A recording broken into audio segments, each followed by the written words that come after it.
What's going on, Culture Junkies? Welcome back to another great episode of Culture Junkies Live. I'm your host, Kenshiro, back with my good friends, the great Dadakuji and GQ. What's up, fellas? Stuff, the sky. Yeah, I'm going to adjust it. Sorry for making all that noise right there. I just need to adjust it a little bit later. Here we go. Yeah. All right. Well, we hope you all have had a great and restful week. Obviously, this week we're going to be talking about the Oscars. Oscars So White. What is this, like the second year in a row that they've done? They've done minorities and women kind of scurvy. So we're going to talk about that a little bit. We got to talk about Culture Junkies. Crisis on Infinite Earth, so we're going to talk about that. We'll also review a little bit about the Morbius trailer that came out a couple of days ago, and we'll also talk about Dragon Ball Z Kakarot and why everybody seems to be excited for this film. I have no idea. So anyway, guys, Fallen Marvel said he will be joining the show at some point, but he is not here as of yet. So we will certainly be looking forward to joining with him. Hopefully everybody is ready for a great show, because I know I am. How about you guys? Always ready. Always. Ready and waiting. Yeah? Awesome. Yeah, most definitely. I sound weird. It sounds so weird for me right now. You're just out of your comfort zone. That's a all. little bit. Yeah, that's all. You're just out of your comfort zone. Just a little bit. Yeah. So, who got to see Crisis, by the way? I watched the last two today. Yeah. And I have to say, when it comes to trying to make sure the fans know that the universes combined, first we thought Marvel did it well until it came to the television show and the movies, because the TV shows, most of the TV shows and the movies, for whatever dumb reason, because the people behind the scenes was like, oh, we don't want to have this together. So DC is actually doing something good, in my honest opinion. They actually literally solidified the movies DCU by using the Infinite World or Infinite Universe comic theory, what have you, and everything is there. Because spoiler alert for those who didn't watch it, I mean it's not a big thing, but Ezra Miller, dude, there's no spoiler. Yeah, it's like unless you were not on the internet, there's no way you avoided that news, right? I saw it and found out about it via the internet, because I don't watch live TV much anymore. I watched it via the CW app, and they don't put it on until the next day, unfortunately. Right. Which was fine by me, and I wasn't sure that it was true, because like the comic book website that I saw it from, I've never heard of them before, and I was like, okay, is this like for real? And I saw that IGN had something to do with it, so it had to be for real. And yeah, it was, because I watched it today, and I was like, wow, that's actually pretty cool that they did something like that. So now, is this the finale of the whole Crisis thing, or was this the? So this is it. The last two episodes, yeah, so it's all done. Okay. It's all done. I don't know what they're gonna do now, but it seems like, I know you didn't watch it, but I know you're not a really spoilerific type of person. But I'm just trying to figure out, okay, if you watched any of this Supergirl, the Batwoman, and Flash and Arrow, all this stuff, they were different Earths. Right. And I believe that Supergirl and Batwoman were in the same Earth. I'm not 100% sure on that, but I know they were different from Flash and Arrow. Okay. Well, apparently they're all on one now. Huh. So they just kind of literally just mashed them together. So Yeah. like, yeah, you guys can play in the same playground. Yeah, but there's still other Earths. Okay. But everybody's on that one now. Okay. All right. Also, real quick shout out to the Big Q up in the chat. What's up, man? Yo, How Q. things going over there? Okay. When it comes down to, now you said that it's cool that they finally got their cinematic stuff and their TV stuff together. Did they really though? I mean, because here's how I look at it. It's like, for example, you bring up the Christopher Reeve Superman stuff. Yeah. Okay, that's fine. It's great, but it was already filmed almost 40 years ago. So does that really count as being part of something? Because it's not like you're going to go back. It's not like you're going to get back into that universe. Yes. Yeah. And okay, so really, so because remember that Brandon Routh took over Christopher Reeves. The one we saw with Superman Returns. Right. That's supposed to be Christopher Reeve universe. Yeah. Brandon Routh was Superman in there. So yeah, it's there. So like they're all combined. Like, so literally, this was to me on all except for one. Tim Burton's Batman. They didn't even try. No, they did. Wait, what? Robert Wuhl was the first cameo in the Who's thing. Robert Wuhl? Robert Oh Wuhl yeah. played, You're right. Knox. You're right. Yeah. You're right. So they did he put was that the in first. there. Alexander Knox. Yes. So yeah. Alexander Knox was in there. But okay, and that's great. But when I say cinematic universe, that means stuff that's coming up has got to tie into this. Well, see, it's not- that's part of it, I guess, if you want to cheat, because they did announce that Ezra Miller Flash / Flashpoint movie is moving forward with a director. Actually, it's the director of it. The director of the first. That's the guy's movie doing it? I forget his name escapes me, but he's directing the Flashpoint movie, which Ezra Miller is still attached to. Now, seeing Ezra Miller yesterday still didn't alleviate any of my feelings about Ezra Miller. I still think he's terrible playing Barry Allen. I mean, but it was don't cool think he to was see him. terrible running. That's the only thing I didn't I like think is the he's way terrible he running. run. That's But just me. I don't see me being an ignorant comic reader. I don't know how Barry Allen is in the comics. I've seen him in various TV shows, and the cartoon Barry Allen always seemed like he was a lighthearted type person. He might have had a lot of that was Wally West. That was Wally West. Oh, that was Wally West. That was in Yeah, Justice League. That was Wally West. Oh Yeah. man, that just screwed up. Because- Why didn't they put Barry Allen in there? They just did it. They didn't, because at the time Wally West was the Flash of the generation. So Yeah. Okay, so then I have no idea how Barry Allen is supposed to act yeah. whatsoever. But I mean, I don't know. I didn't think he did a horrible job. He seemed in the movie of Justice League like a fish out of water. He didn't know what the heck was going on. Like he was extremely new with his powers and got snapped up to be part of a team. And he was like, he didn't have the confidence of a superhero. He didn't know what the heck was going on. And honestly, that's exactly the way his Flash seemed in Crisis. Yeah, I mean, but it's the same one. He was. Well, I'm just saying, like He didn't know anything was going on. Right. There was no growth. He knew nothing about the Speed Force or the multiverse or anything like that. So that part was cool. But anyway, getting back to how basically the Crisis ended. So I wrote a review on culturejunkies.net. If you guys haven't gone to the site yet, you need to go to the site, check it out, and do hit that little subscribe so you make sure that you see our newest posts.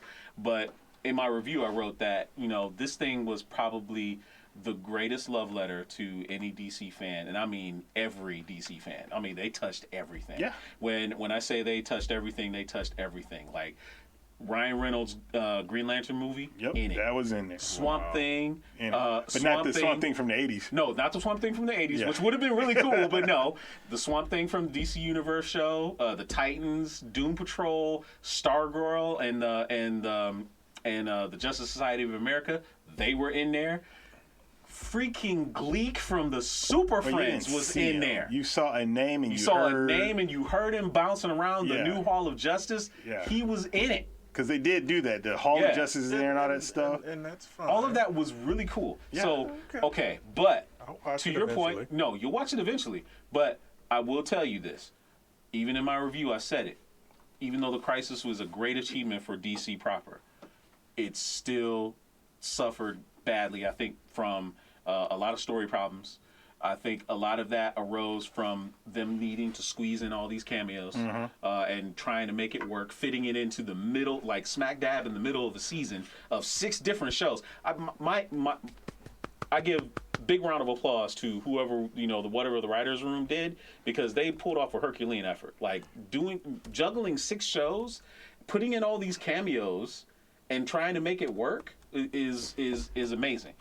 The only other negative I have to take away from The Crisis is that you've seen Crisis on Earth X, right? You remember that one when Barry and Iris got married? Yeah. Okay, remember how that one felt like it was a true crossover where all the shows blended together and they didn't feel like individual episodes? Yeah. Well, every crossover since then, and even The Crisis, the first 3 episodes of The Crisis felt largely like episodes of the shows that they aired in.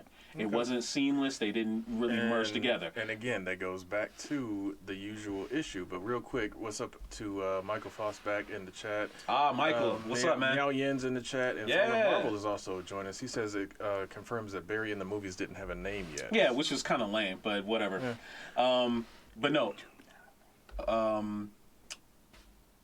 But one of the things that I also wanted to say to finish my thought on The Crisis, the last episode was everything that we wanted. Like, it felt really seamless. Like, it started off, in Kara's apartment. Then it moved to Central City. And then it moved to Star City, and all the players were like melding together. And that's the way the crossovers should be. When you're doing a crossover, it shouldn't feel like individual episodes of each show. Like, all of the players should be melded together and feel seamless. Like Crisis on Earth X, like I said, felt like a 5-hour movie, just cut apart. One episode, yeah. Yeah, it felt like a 5-hour movie just cut apart. This one felt like 3 individual episodes and then maybe a 2-hour movie. And that's it. But didn't they start off with 3 episodes, then they took a break, and then they just finished it off now? So it's like, and again, there's nothing wrong with that. I mean, that's how you do the sweeps week when you do TV anyway. You want to give them a cliffhanger, so it's like, no, you got to come back and finish this off.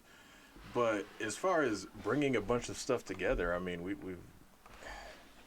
already seen how it was supposed to be done, and again, it's nothing. It's not a knock on them, but like Endgame, Infinity War, they brought in 20 some odd movies worth of content and cameos and appearances and did it. So, and again, I'm not knocking them for trying, but it still seems like they're doing it the same way. It's like, oh, Avengers came out. Let's do Justice League. Let's put something together and copy. And I'm not saying that they completely copied, but at the same time, this is that same feel to me.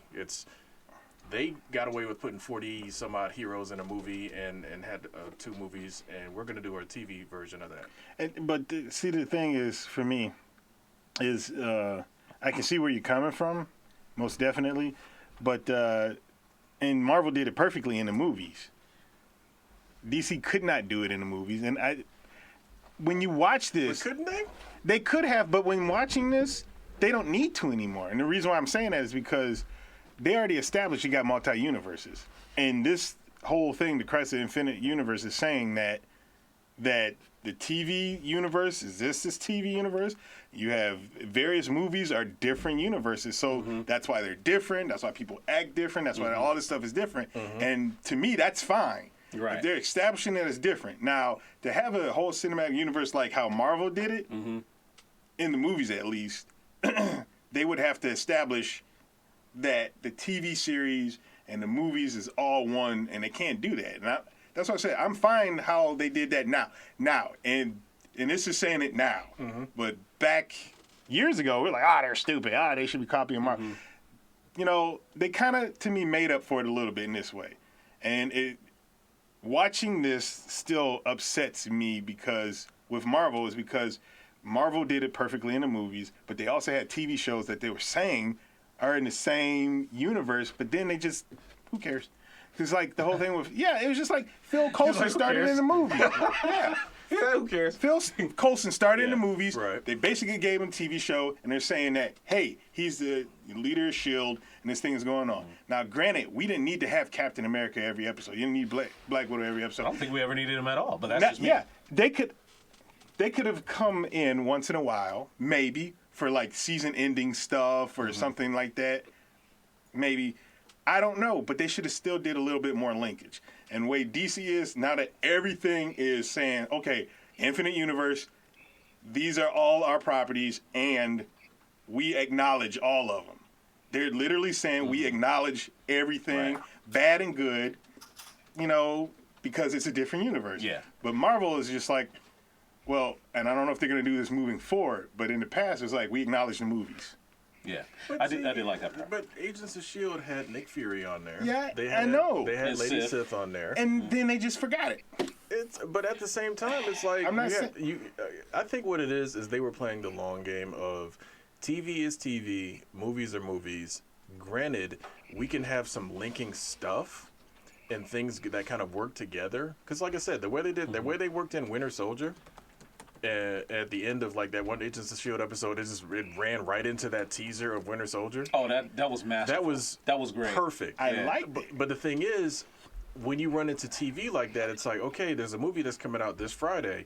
Go see that movie. If you don't see that movie, you're not going to understand what happens in next week's episode.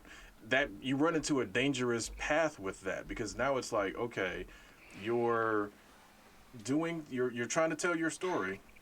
You're trying to tell your story. And the next thing you know, it's like, oh, wait, this movie got delayed, so your story is kind of screwed now. So you can't tell that story because this movie had a very important key element that your story had to take off, but it can't anymore because the movie's delayed or whatever. You know, it could be any number of things. I do understand that, and I can agree with it. And for most people, actually, no, that's not true because there's probably a lot of people that go watch these movies that don't watch TV shows at all. Right.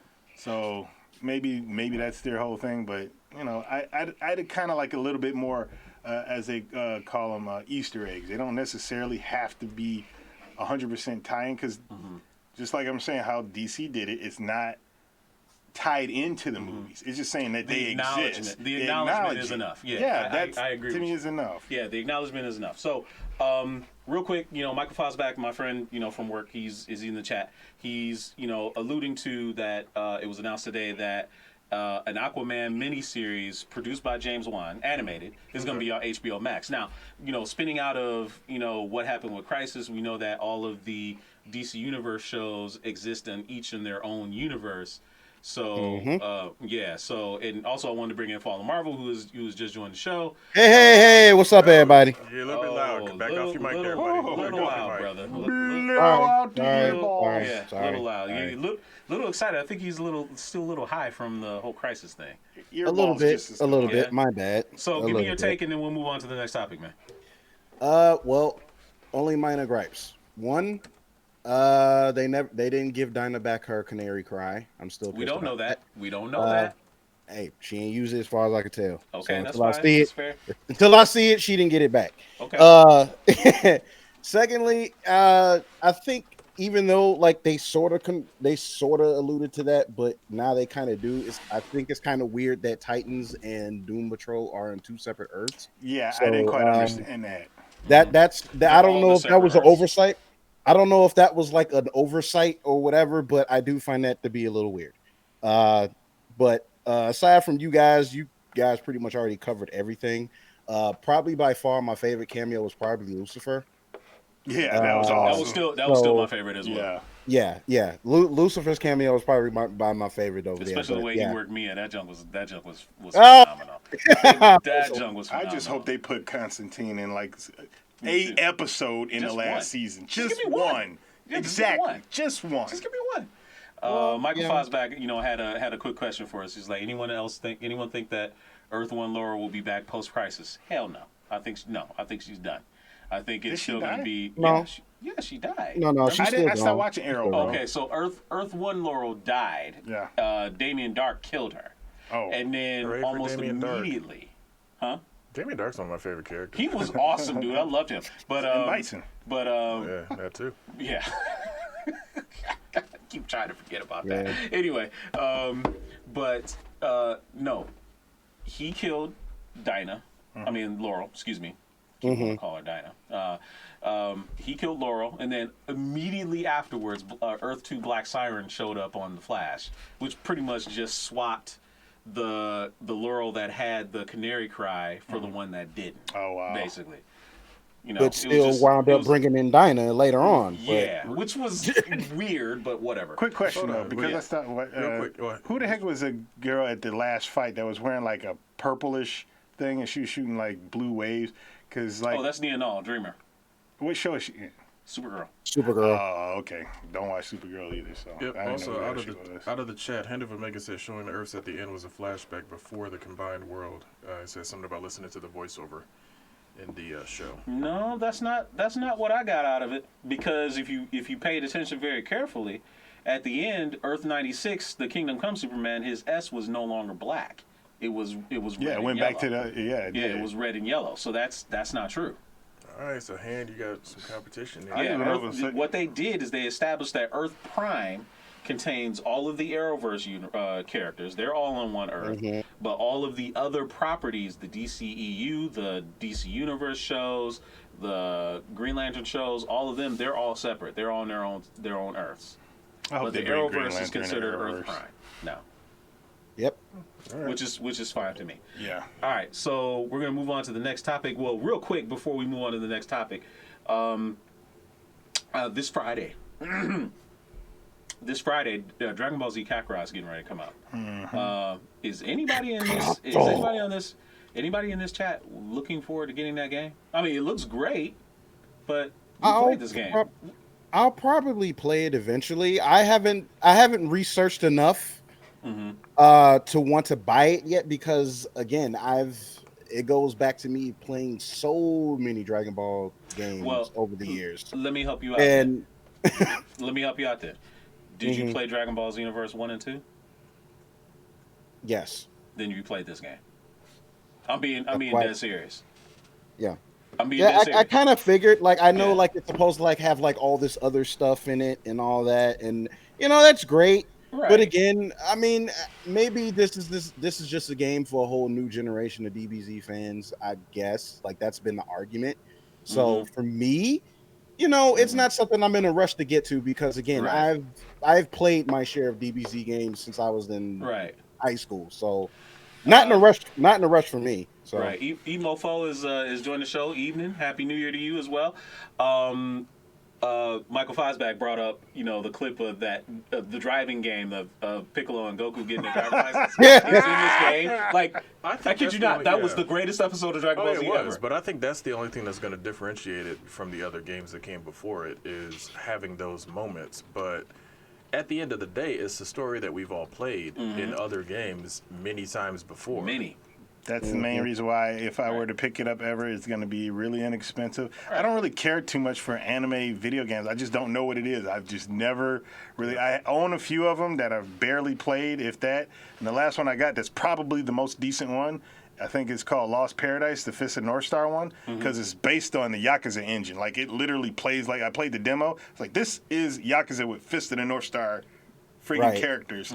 So I'm probably going to play through that one. But Dragon Ball, like Dragon Ball for me, like Dragon Ball Fighters was a good game. That was fun. Well, yeah, because it was different. Yeah, but other than that, it's like, and even that the story mode in that was an original story. It wasn't like, okay, we're going back to the Saiyan saga and then the Cell saga. You know, it's like with Frieza saga. It's like we've done this a million times. So telling it with a Xenoverse engine and a couple of the filler episodes thrown in as basically side quests. It's like, come on. It's that's exactly what it is. Like, literally, that's it. There's nothing else to this game. Like, I want to be excited for it. Like, if I was 8 years old, I probably would be super stoked. But, dude, like, at least Xenoverse kind of flipped the script a little bit by making, you know, insular little things different, like putting in Tarlis in there, like as a character, as you know, with a mask, putting Bardock in there, you know, as a different character. That was different. Here's what would have hooked it for me. It's like, okay, fine. If you want to tell the Goku story for the 50,000th time, that's fine. Let me come in as Vegeta when he first showed up. That would be Vegeta. Nice. And, like, you know, wreck shop against the Earth Warriors and the Z Fighters and all that. And then follow Vegeta's story of when he wanted to become a Super Saiyan for the first time. Let me pick who I want to be out of these stories that I've seen a million times. You want to do what ifs? Yeah, so I get it from a different perspective. Exactly. Because it's like, okay, for example, every time you play a Teenage Mutant Ninja Turtles game, okay, you pick one of the 4 turtles, right? What if you want to just be the villain? What if you want to be Shredder, like, you know, for the entire game fighting against the turtles? You don't really see that too much in games. You don't. And it's just like, to me, that's such an easy story to just give the option. And again, and then I say it, and people hate me for saying it. It's like, okay, we were on one side of World War II. There was a whole other set of countries on the other side of that war. We get a million video games doing World War II, and we're the Allies. Why can't we be the Axis powers? Right. Why can't we be the Germans or the Japanese or whatever? You know why? They were the enemy. I'm sure people get they were the enemy. Their story doesn't matter. Again, I get why, but at the same time, if I'm a Japanese national, I wasn't a bad guy. It's just my entire country decided to go to war with these other countries. I had no true choice in that matter. So why not? And there's always 2 sides to every story, right? There's always 2 sides. So why not? All right, so the next topic, the Morbius trailer came out on Monday. I think it caught more than a few people by surprise. Honestly, Jared Leto to me was always a more natural fit for Morbius than he was as the Joker. Oh yeah, don't know much about Morbius. I thought his casting as Morbius was great, but I was surprised about how good it actually did kind of look. You know, coming out of the gate. The question I wanted to ask is, did the Morbius trailer do enough to make you excited to see it more than more than you expected. What I think is, being the fact that I don't read comics and I know nothing about Morbius except for somebody put in a Culture Junkies our page, not our page, but our fan page over there, where we were introduced to Morbius by this Spider-Man comic. the TV show. Oh, the one back in with the the 90s, suckers- where he had with the suckers on his head. I thought that's how he was. Right. And he drank I did not know anything about that. So, I want to go see what they're going to do. Hopefully they opened up more than just like, okay, have the movie, but if they're going to try to do stuff in a universe, because two things. Number one, we know that Michael Keaton's in it. And if he's playing Adrian Toomes, then they're That's linking big time. this. Yeah, that's they're big linking time. it. Yeah. And you see Spider-Man in the background saying, like, It's murderer over there. Tobey Maguire suit, though. You see a Tobey Maguire suit? It's the Tobey Maguire suit. yeah. And Yeah, That's it not was. what I'm talking about. I'm talking about He's there's a talking about spot where just you the see fact that there's like Spider-Man's a... No, I get you. Yeah. No, I get you. I'm just saying they used the Tobey Maguire suit, and they lifted it actually from the Spider-Man PS4 game. Oh, so wow. there's that. So, yeah, but it's Yeah. just like, it's like if they're going to... It seems like they're using this as a jump-off spot to try to add their stuff into the proper MCU, Yeah. which is fine by me, but vampires equals Blade. Now, I'm not trying to take that away from... A lot of people are saying Yeah. that. A lot of people Yeah. are saying that. So, the movie looks like it's interesting. I'm there for all comic book movies. Well, no, I won't say that because I still haven't seen Fan Four Stick, and I don't think I want to see Fan Four Stick. I'm not going to see Oh, that if either. you haven't seen it by now, don't worry about it. Well, I probably won't. How'd he get so low all I of a don't know how sudden? you got You so can low. move closer to your mic now, but Right, Where'd man. you go? I mean, like, I don't know how you got I'm that far nowhere away. different than when I'm usually on. All right, well, I we'll am. get I'm you like, turned up a I little don't know bit what's more. going on. Yeah, we'll get your levels figured out. I wonder if everybody else is seeing the difference in. Turn my his- headphones in up, but his- no. anyway. No, as far as here's one thing that I've caught from that trailer because I watched it twice just to kind of make sure I didn't miss nothing. One line that popped up, and I think they did it intentionally, was as he's walking in front of that Spider-Man poster, wall graffiti, Yeah. whatever it was. Yeah. It's the line was, "Let's see how far we can take this," and it's just like, why would they pick that exact moment for that exact line? So I think what it is literally going to be how many different types of crossover and combinations and various things with the MCU might come out of this. I think that's honestly, because again, trailers are cut for, together for a particular purpose and reason. Right. And there's no Yeah. reason to drop that line Right. as soon as you show Spider-Man on the screen next to your character from this movie. So it's like, I think they really are, potentially going to see what type of work they can do in crossovers and whatever. Otherwise, Apple will buy Sony and then it'll go back to Marvel anyway, or Disney will just be like, look, damn it, we want Spider-Man, here's $10 billion. Right. Give us everything. Well, let me ask you this then. Do you think that part of Sony's little holdout was to try and make sure that Morbius could get that crossover potential? Maybe, but I think, again, this movie was already on the books. They already said they wanted to do it. They Right. already had it planned. The fact that Venom 2 comes out this year, I didn't even, I didn't realize that, really? kind of forgot about that until we did the show last week. Oh, that's right. Yes, But you're right. it's one of those. I think they're testing the waters because Morbius for a lot of people it means Spider-Man. It's if not Spider-Man, then like Dido said, Blade. Those are the two things that when you think of Morbius, it's like, damn it, he's a vampire. Or I remember seeing him in the Spider-Man cartoon. Yeah, you did see Blade in the Spider-Man cartoon Right. as well. And he was on did. Morbius too. Yeah. Yeah, he was hunting Morbius. Yeah. So we already know Marvel MCU proper is doing a Blade Boy, movie. If So- Mahershala Ali pops up in Morbius, boy. if that happens, then that means that Sony and Disney are truly on the same page. Yes. Which should, Right. in my honest opinion, they should be because it's already proven that the MCU having your movie, because I didn't realize that Sony, the two Spider-Man movies, Homecoming, are technically Sony movies. Correct. Yeah. They're not Yeah. on Disney Plus. They probably Right. won't be on Disney Plus unless Disney gets that Spider-Man license back, which is probably not going to happen. But with saying that, they saw them cooperating with Disney, how much money they made, which even before the old Spider-Man movies, though they were great, didn't make as much money as that. No other comic book entity that they've done did it did better than any movie they've ever produced. Correct. So somebody at Sony is like, you know what? Maybe we should continue to do this because it's putting people in the seats and it's making the fans happy, which is giving them money. Well, the funny thing about it was just the literal fact that like they did, work, and Disney did a lot of work, and it's like they still reaped all the profits. So it's like, what was the real problem? That's literally like, you gotta wake up. I hate to say it, but that's literally being a trophy wife. Every month, every like once a month or whatever, you might have to have sex with the guy, but it's like, but you're still getting that you're brand. still getting all these other perks for the rest of the month. So what's the problem? I know that's a mean thing to say, but it is a mean thing to say. It's the fastest way to get the point across. That was a crass analogy, but we get it. we totally get it. it. Sony, be a trophy wife. I mean, but honestly though, because when we don't think of Morbius isn't a strong character, right? Outside of his origin as Spider-Man, I mean, there's a lot of horror fans out there. They like Morbius. They're intrigued by vampires and things like that. Felicia.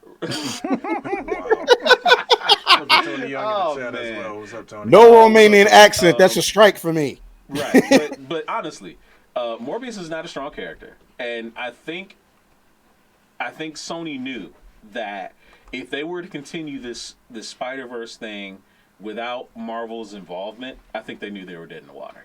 That, and also Jared Leto. They need help. You better not be sending people used condoms and all that other weird stuff. Dude, that was weird as hell. So far, no reports of the like. No reports of the like so far. Because Sony and Disney run a much tighter ship. I think that's honestly what the deal is. It's like, look, they'll let this movie come out, then they will forget that you even exist. So I think he knows better this time around. Yeah. Well, hopefully. Yeah, that was hopefully weird. That was weird. I'm not gonna lie. Type thing where you just like, oh, I'm this character now. Don't call me by my real name. Call me by my character name. I don't understand how that gets you in a role, because if you're a really good actor, you should be able to turn it on, turn it off whenever you feel like. Some people really get into it. Right. Laurence Olivier once said to Dustin Hoffman, it's like, because Hoffman is a method actor, and Hoffman went up to him and said, he asked him advice about something, and Olivier just didn't even miss a beat. He was like, it's called acting, my boy. I'm like, damn. You just, it's just like, look, just like you said, turn it on, turn it off. Yeah. So, like, wow. Yeah, no, I totally get that. All right, so the next, what? I'm always scrolling. I look on the chats, and then I look through Facebook, and it was just a cat popping himself in the face with a rubber band. So he's chewing it, and it just pulled it back. It's kind of funny. I'm sorry. Popped his right in the face. Wow. I mean, we're like sitting here trying to do a podcast. Yeah, well, sometimes a little bit of levity. Yeah, it can help. I mean, that was random as hell, man. It is random. Completely disrupted the flow. Thank you for that. There is no flow. Tony Young says the next MCU saga is going to be horror magic based with slight sci-fi elements, just like Infinity Saga was heavy sci-fi with slight horror magic elements. Which is true. I mean, Doctor Strange and the Multiverse of Madness is supposed to be straight up almost horror. So, I can't wait to see that, because I just want to understand what that means. A horror comic book movie. Well, honestly, go ahead. Well, yeah. Well, from my experience of reading several issues of Doctor Strange and Ghost Rider, there are quite a bit of nightmarish things that take place in their realm of the universe. So I'm sure that they're trying to use this movie to start getting a foot in that, and obviously opening up other possibilities, because again, if we're messing around with possible alternate realities or whatever have you, more properties coming in and trying to explain how they come in or whatever the case may be, then you got the Eternals on top of it. Again, it's shaping up to be very much going into the supernatural realm in one way or another, to the point where I feel like it's going to be, they have to go up another notch with touching on like something that's going to alter the universe on a cosmic scale. The last phase we had the Infinity Stones. This time, We have, probably some type of cataclysmic thing or whatever where it's evolving the universe. That's why I personally feel like it's really leading into Secret Wars territory to me. Secret Wars. Well, that's something that I think they definitely want to push towards because that'll be the next ridiculously oversized crossover they can do. Right. A couple of phases down the line. Harl on the chat says it's going to be cosmic. He thinks Sword is being formed. That's correct. Which is what I think. Definitely what Nick Fury has been doing since basically Age of Ultron. Go ahead. You don't have to raise your hand. Go My ahead. question is, though, this whole thing with Sword, with Secret Wars, did that involve the Skrulls?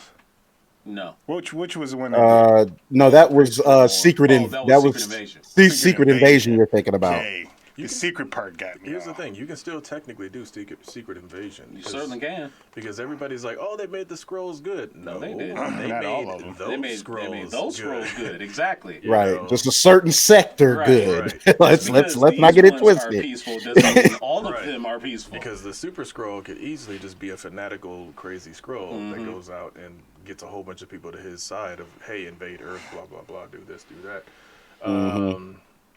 If it deals with the occult and death and magic, is it considered horror? I don't know. It depends. Horror, for a lot of people, means some people think it just strictly means slasher movies. For other people, it's stuff like The Grudge. So there's all sorts of different ways you can define horror. Right. But as far as them developing Sword, I think that would be really, really cool. Well, I mean, they are. No, I know. I'm just saying. I just think the fact that they're doing it is really cool. Yeah. It's unfortunate that Agents of S.H.I.E.L.D. didn't get the chance to be switched over to become Yeah. Agents of Sword, but whatever. Yeah, it is unfortunate. So But hey, you know what? The whole merging of Marvel Studios and them taking over the TV properties, hopefully. Oh, that's about to be all sorts of fun. Yeah. All sorts of fun, except for Agents of S.H.I.E.L.D. because it's the last season and they're stuck in the 1920s. Yeah, they'll come back. It is what it is. Yeah, they'll It's find a way. only the first part. I'm pretty sure they'll go out on a high note. I'm sure they'll find a way. We got enough Clark Gregg. It was awesome. Yeah, he was Right. awesome. You're right. More Chloe Bennett, please. Hey, more Ming-Na Wen, please. More Ming-Na Wen. Tony Young says they can do Inferno from the 80s. Huge X-Men crossover that affected a lot of Yeah, I don't think they're ready for that. Because you got to introduce the X-Men. You got to introduce Fantastic Four. So there's some stuff they still got to do. Yeah. Yeah, I wonder how they're going to introduce the Fantastic Four. We don't need to keep talking about this. Maybe we should do a show with our hypothetical thoughts on the upcoming MCUs. I think, Yeah, we definitely should do that. We definitely should do that. Most definitely. 2 years ago, I predicted, Avengers Assemble and pretty much how it was going to happen. So, Did you do Well, that hey, one there? like almost 10 years ago, I figured that they were gonna screw up Batman v Superman. Yeah. hey. And then you open up that can of words I was like one again. of the first people to say it, probably on the internet. So, That's yeah.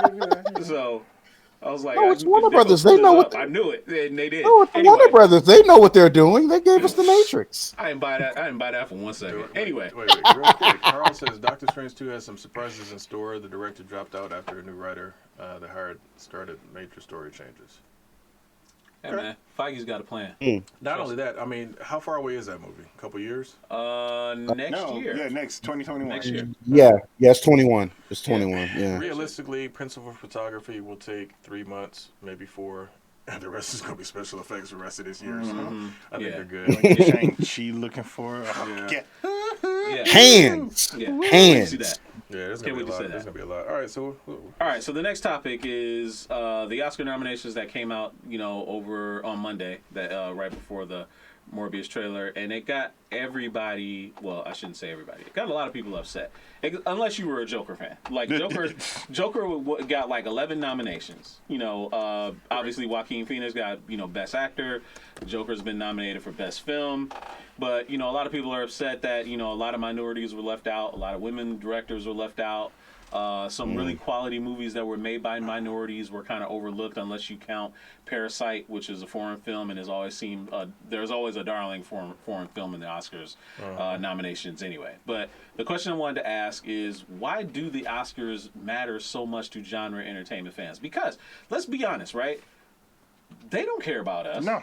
they don't care about these movies. Endgame got not one a nod, Right. from my understanding. And it had some like good it didn't special get visual effects, it didn't get story, it didn't get costuming, nothing. It got nothing. Joker got pretty much all the nominations, right? 11. They got 11 nominations, right? Black I'm not Panther surprised by got that a lot one of bit. A lot of nominations last year. Fine. It got Best Picture nomination. Nobody believed for even a second that Black Panther was ever going to win Best Picture. Ever. Nominated. I mean, like, the nomination was honor enough. Yeah.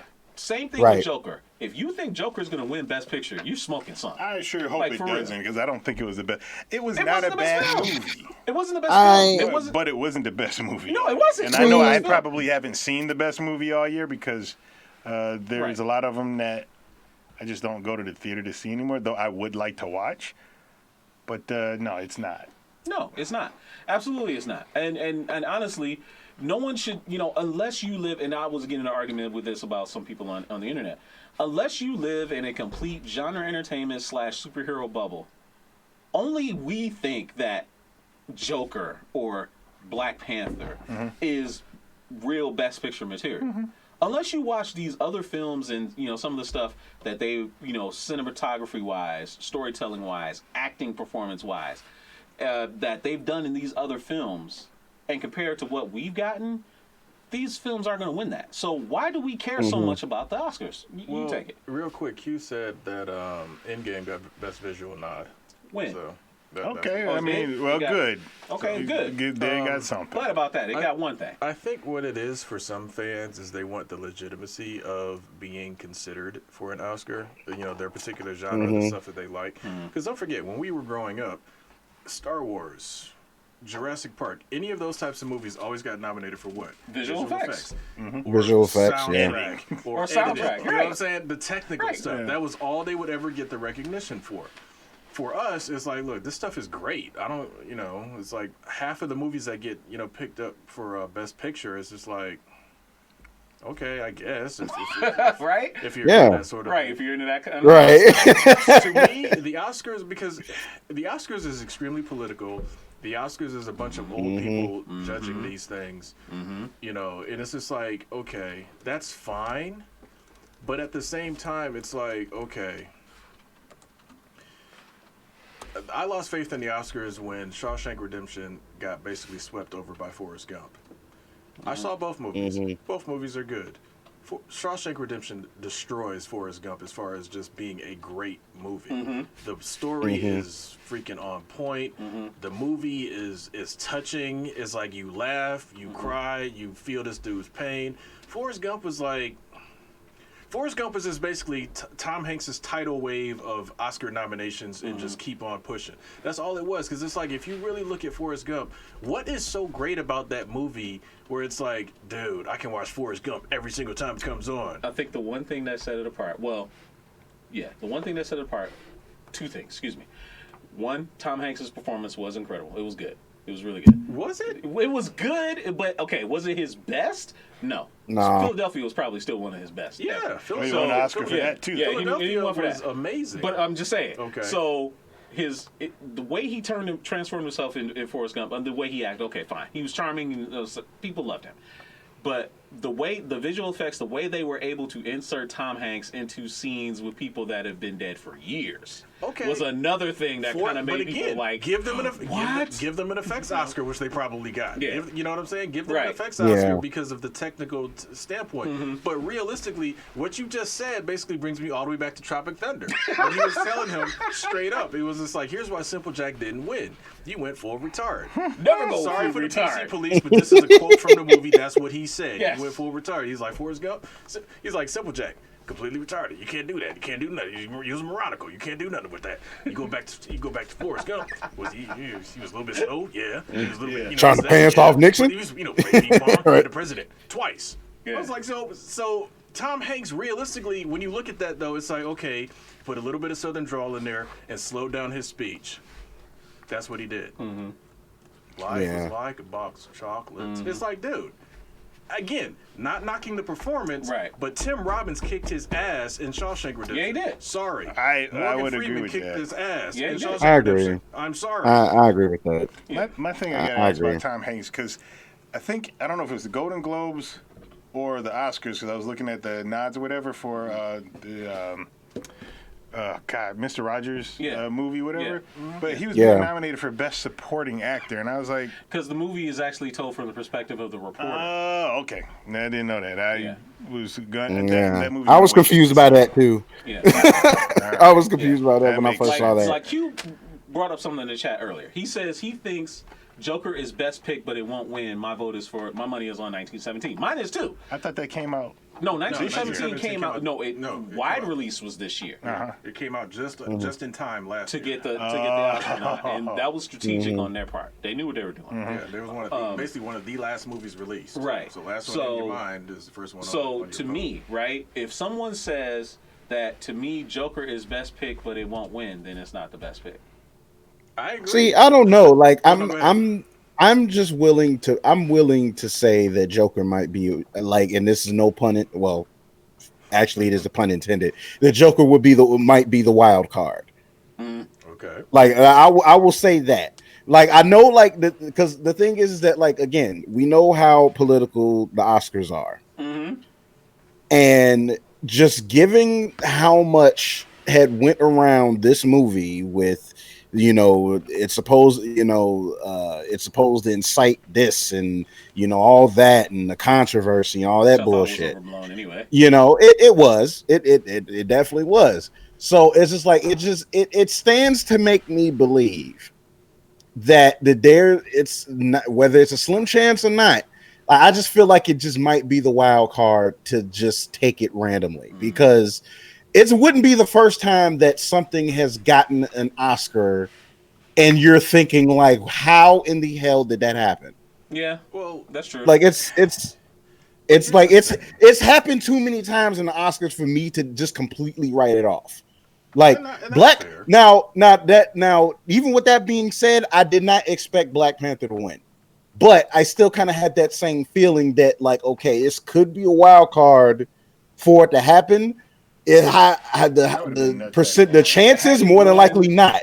It won, it would have been something else. Wait, what did Black Panther? Did Black Panther win anything? Yeah, it won costume design, best score, and it was something else. I think I forgot. It might have just been those two. Here's how the Oscars for me is tainted in that Suicide Squad won Best Costume. Won Best Makeup over Star Wars Beyond. You're in weird. Star Trek. I'm sorry. Yeah, Star you're Trek. in weird company when Suicide Squad has got an Oscar along with your same category. So, and again, that's not just a knock on the fact that Suicide Squad for me wasn't a good movie. It's just that same year, better stuff came out and lost somehow.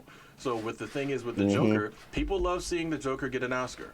Jack Nicholson, Heath Ledger posthumously, and now potentially Joaquin Phoenix. So it's like it's a character that whatever. Was that a good Joker movie? No. Was he a good Joker? No, he wasn't even a good Joker. He was a good Arthur Fleck. I'm you gotta be specific. Because everything that makes the Joker for me was sort of there. It was, let's throw Bruce Wayne and Thomas Wayne in the movie so we can have some Batman clout. That's literally it. Because if you take that out, this is just some crazy dude that's got a weird laughing condition. Absolutely. Is, right.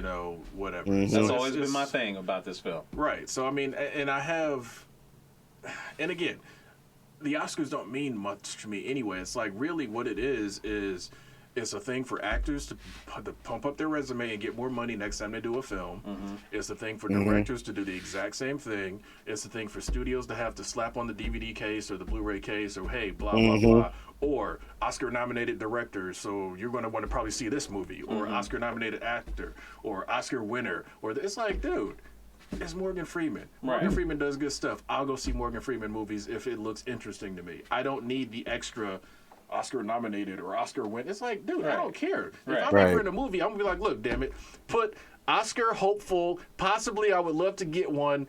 actor, whatever, GQ. Throw it in. That's what I want on my title card when I'm in a movie. Right. You know what I'm saying? It's like, I don't care. Right. If the movie is going to be cool, I don't care what the accolades of this and that or whatever. Because, damn it, if Avengers had not one Oscar winner in it, I still would have went to see that movie. Absolutely. I wanted to see it. Same here. And, a lot of people made a lot of bones, and they were pretty upset about the fact that Robert Downey, some people were upset, I should say, not a lot of people. Some people were upset that Robert Downey Jr. didn't get a Best Actor nod for being Iron Man in Endgame. And I said, why? I said, are you crazy?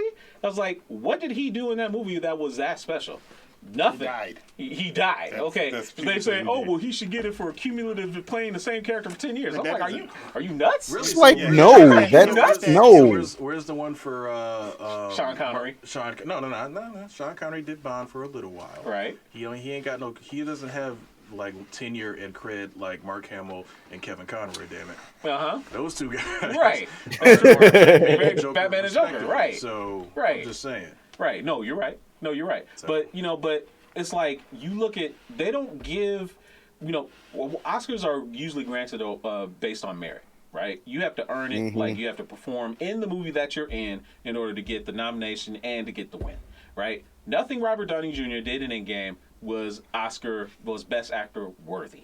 His history, even as Iron Man, is not Oscar worthy. Well, look. What he did in Less Than Zero, a movie that was made 30 years ago. What? No, it's not 30 years ago. No, been it a is. while. No, it's been 30 almost plus. 40 years. 30 plus Almost, should be. It's been 30 plus years. His performance in Less Than Zero, which he did not win for, by the way, was a Best Actor nomination type deal. Like literally, like if you've never seen Less Than Zero, go see it. It was amazing. It was amazing. Michael Foss backstage. He's got to head out. Thanks for watching the show. Hey, Michael. Appreciate you. Thank you for watching Appreciate the show, it, brother. man. I'll see you tomorrow. Yep. Endgame was not film of the year. Endgame was all right. Okay. Well, here's the thing. Here's what movies. Here's what really honestly matters when it comes down to it on both sides of the equation. You can have whatever Oscars you want. If you can't get no money for your movie, it don't matter. So if a movie makes its budget back and goes above and beyond, it becomes the highest grossing movie of all time. Blah, blah, blah. That's how other movies get made. That's how all these art projects and these little side things that these other actors and directors want to do get made. Without that, these studios would not care. Yeah, I mean, because if I recall, what is it like? I think one of the Ocean's movies funded Good Night and Good Luck. Yeah, because that was like George Clooney's thing. So it's like the beloved Dark Knight trilogy was Christopher Nolan's piggy bank for every other movie. Sure he was. wanted That's to what he have made done. Inception off of. He made Inception that way. I think he possibly was able to do what was the other one he did with Christopher Nolan in Dunkirk. The Prestige. Or was it? He did the Prestige. Prestige was one of them. Yeah, that was a pet project for it that he wanted to get done. So he did Batman to do that, and then he did Dark Knight, and then that's how Inception got made. So it's like these comic book movies are tools in the cog of a giant machine to generate more money. So whether they win Oscars or not, honestly, doesn't matter. It really doesn't matter. The studio just wants them to bank. Right. And that's what they do. Yeah. They make these genre entertainment movies to put coffers in the bank. That's it.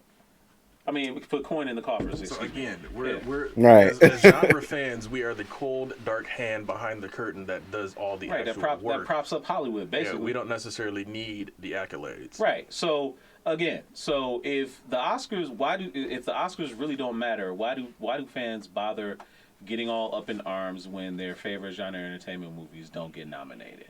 Like, it's the prestige. I mean, it's the prestige that comes I with get the it. prestige part, but let me finish, right? So it's akin to the pretty girl over there that knocks you for being a nerd. You want her attention, but she won't give it to you until she thinks something's cool. Oh, you got a lot of money? Oh, let me come and hang out with you. But the instant that she can hang out with the more quality guy, she'll drop you like a bad habit. She doesn't really care about you. I've never been the nerdy, non-quality guy, so I don't really know about that. I wouldn't know nothing about that. I didn't say I did either. I'm just saying. I'm making an analogy. Much like your crass analogy earlier about the... Hey, my crass analogy was awesome. Yeah. My crass analogy. Everybody, I could have left it at just the words trophy wife. Everybody still would have understood. So I'm just saying. Yeah. So Yeah. I'm just saying. Yeah. I'm just saying. Wait, Tony Young says Ben Affleck should get a Lifetime Achievement. Yeah, Award for exactly. playing himself. Hey, Will Smith too. Will Smith early in his career was Right. Well, not early. Will Smith after Independence Day became Will Smith in every movie. But even in Pursuit of Happiness. Dude, that was his own son. I was literally his gonna own say, son. did he win an Oscar for that, or did that movie win an Oscar? He, I don't I know. think he he was nominated. He was I think he was nominated. Okay. Again, for some people, it's playing against type. It's like, nah, that's honestly probably if him and Jada would have had what's it, Jaden? Yeah. They would have had him back when Will was like 20 or something. Mm-hmm. That would have just been that life for real. that would have just been him playing that out and they recorded it. That's funny. Dude, for real, man. Having kids young is not easy for people. You tell me about it. So I'm just saying. Tell me about That it. would have been Will trying. You know, if Jada would have had Jaden and then left Will with Jaden, that would have been Will Smith just playing that out in real life in front of us on a movie. Yeah, I can see that. That's what that would have been. Yeah. That movie was actually really good. I did enjoy that Yeah. actual film. That was a cool movie. Yeah. But Right. and then Jaden went and did Karate Kid and messed that up. So It wasn't Karate Kid. It was After Kung Earth Fu more Kid. than anything else. Whatever. That After Earth movie. Oh. no, After Earth.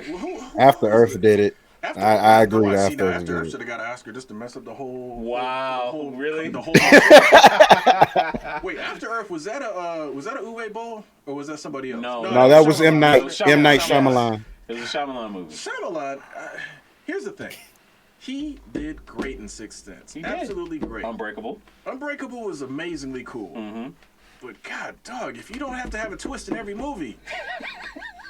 I'm for real. You can do a movie just straight up, just beginning and end. What a twist. Right. Throw a twist in on every freaking movie, man. It's like, dude. Signs. Science What was the other one? What was the Village? other one? The Village. The Happening? The Happening. I never saw that. Oh God, The Happening. Which one was that? With Mark Wahlberg. Yes. Oh, I never saw that Mark one. Wahlberg. I saw The Village, I didn't see The The trees Happening. and the grass were killing us. Yeah, I never saw that. Dude, you didn't- The Happening nothing- is nothing was low happening key in a that movie. comedy when you watch it. It's that movie is low key I a watched comedy. Bad Boys 3 and fire reviews. Well, that's good to Yeah, know. I was actually getting ready to bring that up. Like, Okay, who's well, gonna go see ahead, Bad Boys for Life this go ahead, weekend? bring that up. Go right Yeah, ahead. so I might Bad go Boys see for that. Life. I should be comes watching out. it this weekend. Obviously, it's the swan song of Mike Lowry and Lowry. and Marcus. Lowry. But Marcus Burnett. Marcus yeah, Burnett. yeah. So Hold on, did they get anybody else back but them? no, So Teresa Randall, no.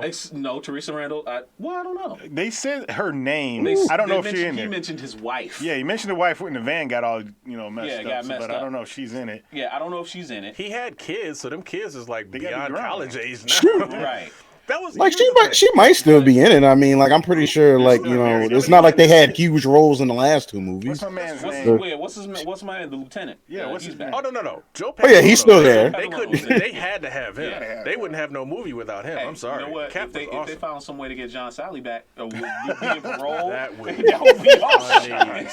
That would Yeah. be. He ought to. Yeah, 'cause He was ought in to the have first like two. a whole First two? like benefit Yes, pension in he there. was the first. He was the hacker. Remember? Yeah, he was the Yeah, hacker. in the first one. I don't remember in the second one. He was in the the first second one. He was in the first one for like that. I mean, he was in for. Yeah, like, I remember him being there because they were trying to get him to break into the thing. Yeah. Because the woman that was supposed to wouldn't do it because her boyfriend was behind Right, was all behind the the whole stuff. thing. Yeah. So yeah, I Right. remember that one. I just don't remember part two. In the second 'cause one, I haven't seen that. in the forever. second one, he was decoding that shredded paper that they brought back from the drug dealer's house. or Oh whatever. yeah, and I do remember. Yeah. So yeah, again, And didn't he, have- as an he didn't actual have- employee, Yeah, exactly. He didn't have it. Yeah, because before, that's exactly what it was. Right, he was in the in jail first one, he first was time. in jail. So he was in jail for hacking, and they were Right. like, "We need a hacker," so they pulled him out Right. to do it. And he was like, "We probably try to get some time off your sentence or whatever." okay. And then in the second one, the police department actually hired him Yeah. to be a hacker. So I was like, "Okay, well, So that's yeah, so funny." if John Sally's in the movie, that would be That would be a cool. nice That'd be a cool That'd be a callback. nice But, nod. It would. like, and the thing is, this is one thing. Lethal Weapon, if you look at the original Lethal Weapon movies, they did an amazing job keeping all the same principal actors, kids, and all that stuff the same. Yeah. Through all They four did. movies. That They was did. the fact that they got that done was shocking. So this one's what we were talking about this earlier today, Dido. This one's what 17 years past or Yeah, 2003. Yeah. Bad Boys 2 yeah, came so out. Yeah. 17 years past. and Michael Bay is not directing it. So, Which is then even the other weirder. question is, why isn't Gabrielle Union in this movie? Dude, man, that was a fling. I know it was a fling, 17 but years. that's He Marcus's sister, didn't dude. marry Marcus's sister, dude. He Come did not marry on. her. That's 17 years worth of Mike Lowry Right. chances at other women. Yeah, I guess. Irreconcilable differences. Right, and not only that, they kind of halfway broke up at the end of the movie anyway. I mean, because that was kind of the last when they were all sitting in his pool or whatever, and they were like, "Well, Sid, we not decided we with you around, we can't do have no good relationship anyway." So something like that. I don't know. Yeah. He was on LA's Finest with Gabrielle Union in the Bad Boys Universe show. What is that? LA's Finest? Tony Young, you're gonna have to explain that a little bit more. you must explain yourself. Source, Yeah, sir. that. Source. Yeah. Just provide the source. So, that was the last topic that I had to talk about for today. Really? Bad? Yeah. You're gonna leave it out on Bad Boys? That's an odd thing. Yeah, to stop I on. know it wasn't intentional, but it wasn't intentional. But that was kind of the last thing I kind of had to mention. You know something that I find Yeah. weird when we're talking about award shows? Yeah. What? That did anybody notice that the Golden Globes, that Aquafina won a Golden Globe for Yes. Best Actress, and they said that was the first Asian American woman that has ever won a Yep. Golden Globe for acting. Wait, hold on.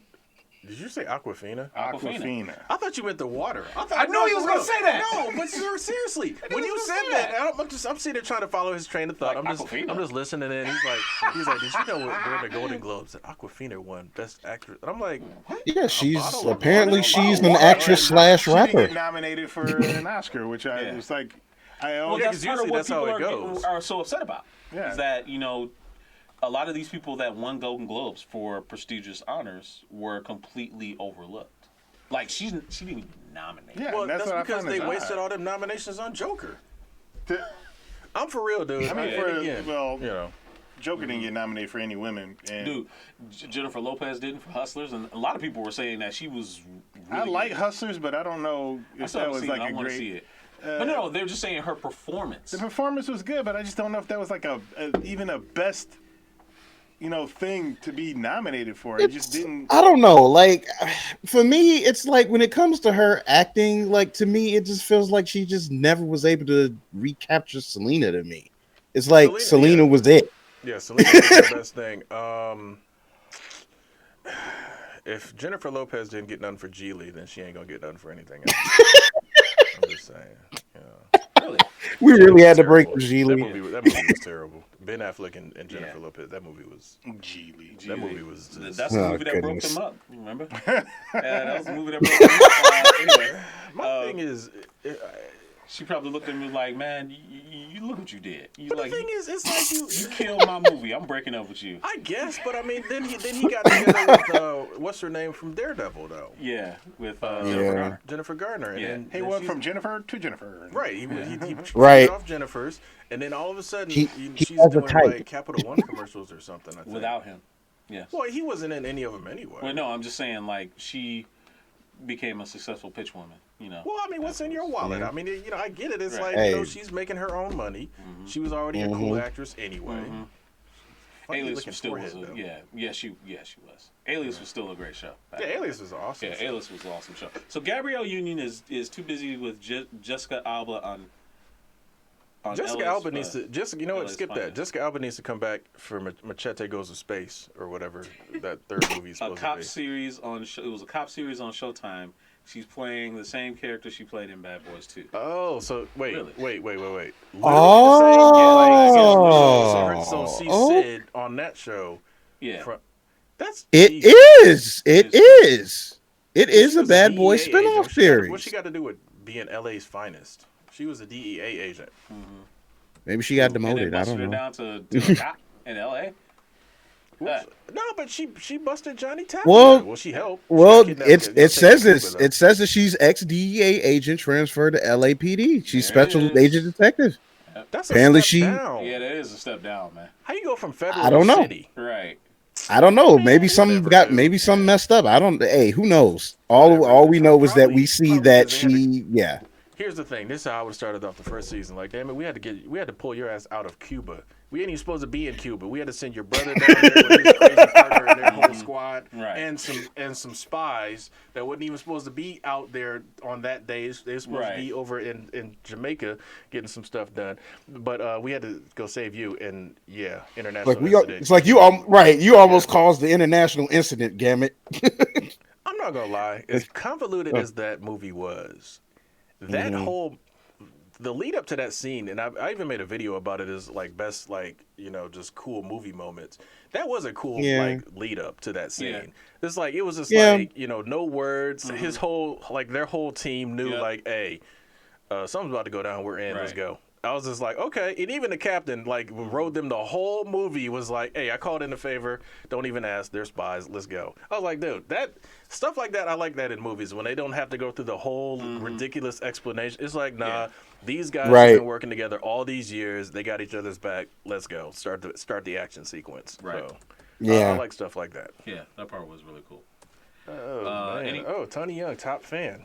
Oh, wow. He pulling his top fan card? Wow. Uh-oh. This guy. Anyway, so is there any final comments before we wrap up the show for the night? I don't know. I just didn't know there was somebody named Aquafina out there. That's her. She was a rapper. It's spelled exactly how you think it's spelled too. It's interesting. That doesn't help. Here's the thing. Last thing, what we just talking about earlier today? Snoop Dogg, Dr. Dre, 1993. Her rapping is like theirs. She's not a mumble rapper. That's fine. Again, I'm about 15 years out of the game. Yes. So I'll have So saying she's a rapper doesn't really I'll have to find some new people. Right. But she was introduced to me by my wife. And that's cool. I have zero problem with that. She was in Crazy Rich Asians. Yeah, Crazy Rich Asians. I haven't seen that yet. It's actually pretty good. I know. I That's wanted to the see it. I worst wanted to part. see it It's too. like, you know what? Here's why I didn't see it yet. When I went out for Black Friday, it wasn't even like... Yeah. It was like, how everything is on sale? That was on sale, but it was sold out. Literally sold out on Black Friday. You know how rare that is? That's like, 'cause you know how early I get there. I get there. Yeah. So Yeah. He's there. She was like, Thanksgiving dinner? No. Exactly. You're right. So I'm going shopping. So the fact that they didn't have that there, now I will pick that movie up though, because it looked interesting, and again, I like what it represents. Yeah. I do too. Just like Black Panther, 95% black. This one was what? How much percent Asian? Because it was. I don't recall 100%. seeing. I think it was 100%. I don't recall seeing any white people in it or black people. I think it was 100%. I mean, they might have been in the background at a scene where they were in the United States. But when they went to Asia, that's what it is. Yeah. Well, but that's understandable. I'm just saying. I like the fact that they did that though. Yeah. No, there was. It was like that maitre d' that was being an ass. Okay, that's fine. That's good. That's what in the script. Not maitre d'. What do you call people at the hotel? Concierge. Yeah. Well, wait, what race was the concierge? he was a white guy. Okay, that's fine. But see, I got no problem with that. Because he was He was a piece of shit. you know, Like here's they the walk thing. up in there like we want to get a room and they acting like you don't want to serve here, Right. and then like they basically just bought the whole entire hotel. Like you know what? Oh, so they pulled a Bruce Wayne on it. Okay, that's a boss move. That's I cool. love that. That's cool. I'm gonna pick it up. I'm gonna pick it up anyway because again, I heard the movie was really good. Yeah. But also, and your wife's a travel agent, so she knows exactly what I'm talking about. You know which resort I hate just from their commercials? Sandals. Sandals Resorts. Never been. Has the most. No, I've never been either. Their commercials make me mad. Why? Watch a Sandals commercial. Just watch one. They got feet in them. No. No, feet. I don't care. Feet in the sandals. Hey, some people have nice feet. That's cool. But if you watch a sandals, matter of fact, everybody on chat, everybody out there that's watching the show, watch it. Go Google a sandals commercial, and you will see. And again, you got your usual resort. People in there, they laughing, they eating, having fun on the beach, laughing, having a. Guess what? And again, this is what gets on my nerves. Every single person carrying a tray, working behind a desk, serving people is black. In every single shot. No. And guess who ain't vacationing?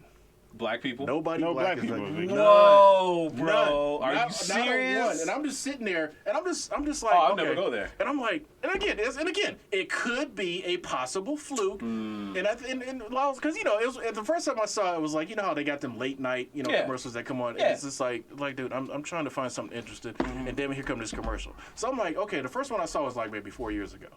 I'm like, well, damn, maybe it's a fluke. Maybe the production company just grabbed a whole bunch of people from Central Casting. They grabbed all white people to be, whatever, and they just happened to go down there on the day that all the black people was working. So maybe who knows, whatever. No way. And then then it's like, I'm like, okay. So I see a new commercial, and it's the same thing. I'm like, you gotta be kidding me.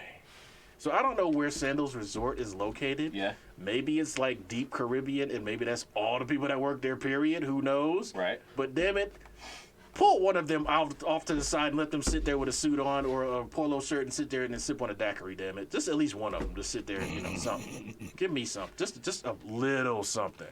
But whatever. That's my rent for the show.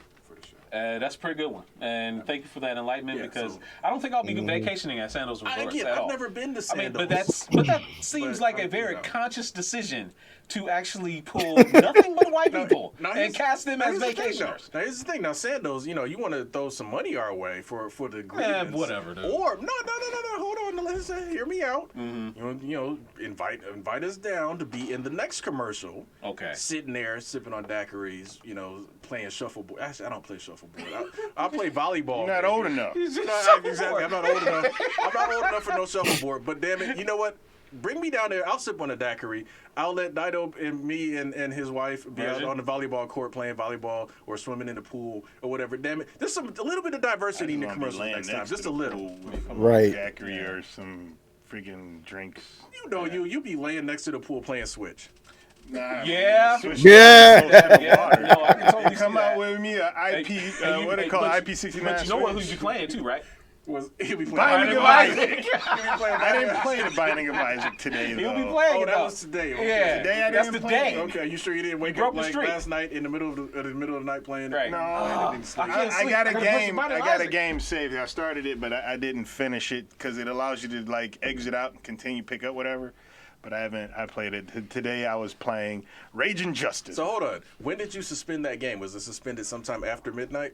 No, it's like 2 days ago. Okay, well, so he got through a whole day, ladies and I gentlemen. get through many days without playing the Binding of Isaac. And I don't get through any days without watching the Binding of Isaac because God, this guy. I watch Sinvicta on YouTube Right. because I want to see his streak. Sinvicta so far, I caught him.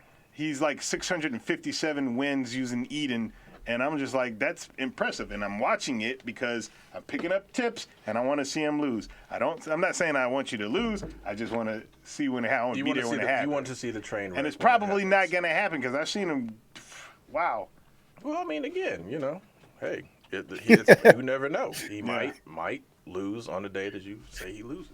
Right. Well, Oh my he gosh. apparently has lost on Twitch, but on YouTube he hasn't lost yet. Well, on YouTube, nobody loses because you can edit that crap. Right? That makes me wonder if he's doing that, but he claims he's not. He says he's doing it and Hey, being you 100%. can say you are, Well, but you can. And again, it's a I'm not down stream. him, but like there's this one guy. recorded There's this videos. one guy I watch. I on mean, it's just YouTube. a string. I mean, his win it counts your win streak. Your what you call it. Yeah, but again, what do you mean? Like when you play. If I were to play the game right now and lose, it will show you your streak on there. Oh, okay, I And, see what you're saying. Yeah, and his streak is at 659 or something like that now. Okay.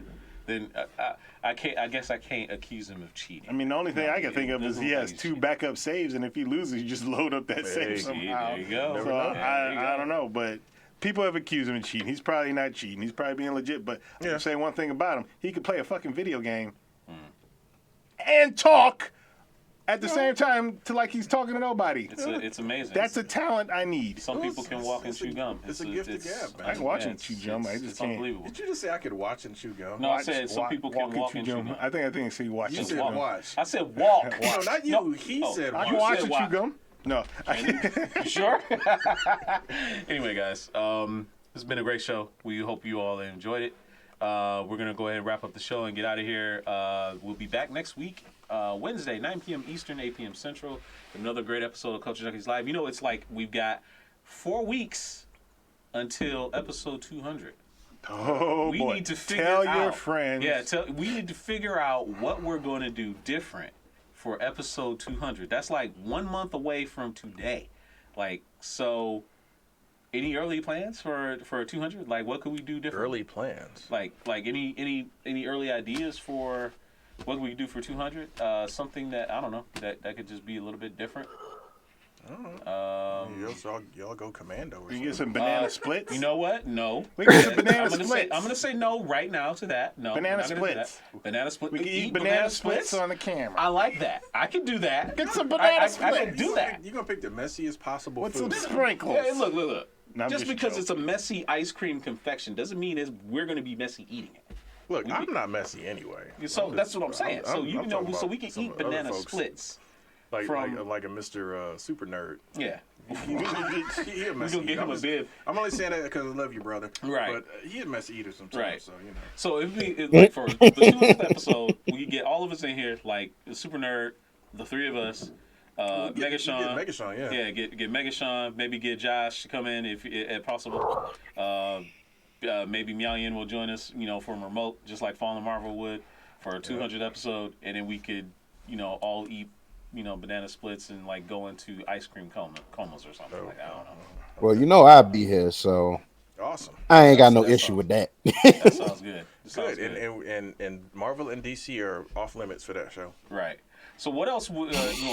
Any other ideas that you might possibly have for our 200th episode? Please make sure that you subscribe to our Facebook channel, our Facebook channel and our YouTube channel. Leave us some suggestions of what we could do for our next show. And if you have some show ideas of things that you'd like for us to cover, please make sure you message us, and we'll definitely give you your props for that and mention you on the show for giving us the show topic. So anyway, from all of my good friends, the Great Adakuji, GQ, and Fallen Marvel, and big ups to Net for working the boards for us today. I am Kashiro. We'll see you guys next week. Tell your friends. Hey, Tell them all. We're giving away free cookies. We're here. Where's the free cookies? It's digital cookies. When you click on a freaking website. Punch it pie. The chip? Yeah. People were coming and told we got punch it pie. Yeah. Yeah, punch your pie. Come on now. Right. Cool. Good night, everybody. Right.